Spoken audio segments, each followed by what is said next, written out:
into that tape position where we took one and then we swung at one? What'd you hit in college, Joe? Go ahead. Come on, Joe. Be nice. 326. Overall? Yeah. 330? 330 hitter in college. If you had a chance to be a 330 hitter and get a college scholarship and someone told you if you had patience enough to look at a pitch, whether it was right down the middle or it was away or it was in, and that was your key to success, listen to that. That's not for everybody. Some guys swing first pitch. Some guys don't.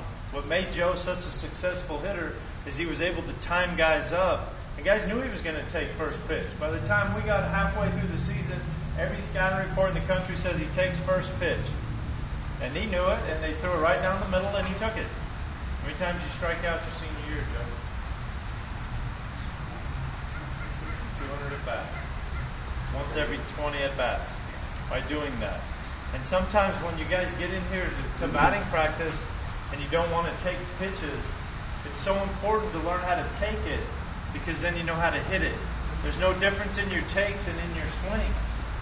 And until I made you start taking them, the aggressiveness was so good, which is great. It's great, but what is it? It's controlled aggression. It's not just aggression. You have to be able to control that aggression in order to be a good hitter. And if you can do that, sometimes at the major league level, they even take a pitch. They just go in there and they just take a pitch. You can see it. They just take it. Like, all right, that's the speed of the fastball. Or they take the breaking ball. Oh, that's the break of the breaking ball.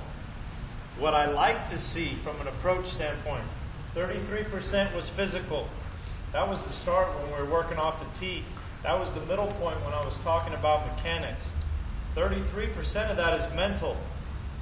How many at-bats did you get? Right here. Okay, yeah. Tell me about them.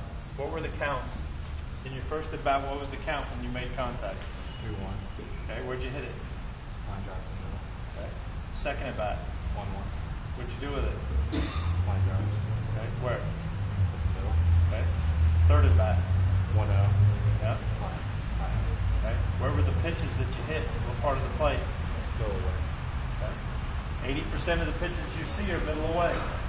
And when I went to ask him those questions, what I wanted everybody to do is you did all this work in the beginning, 40 minutes. Coach talked about hitting for 30 minutes. Then you got to take batting practice. Then you got in there and you had 3 at-bats. You did all that work. You did work for an hour and 30 minutes to get 3 at-bats.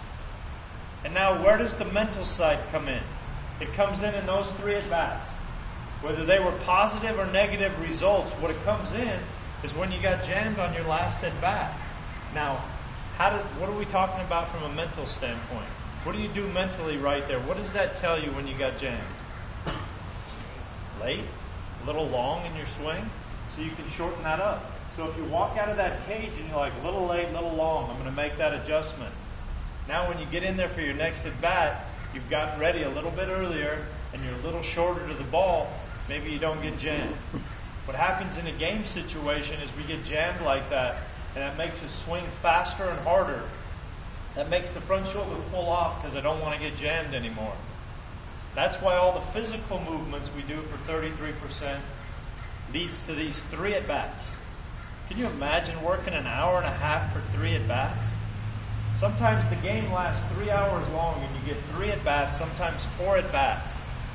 Just think how much you have to learn about yourself and how much you have to talk positively to yourself and the adjustments you need to make day in and day out in order to be a great hitter. What happens to guys is when they don't have a good result, they talk negatively to themselves and they learn nothing from what they worked on.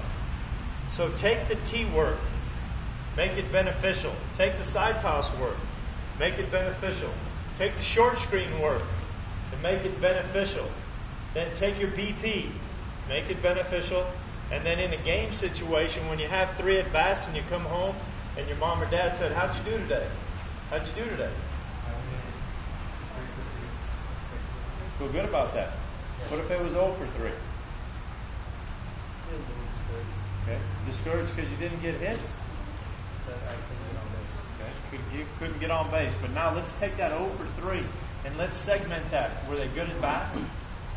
Were they good at bats or were they just hits?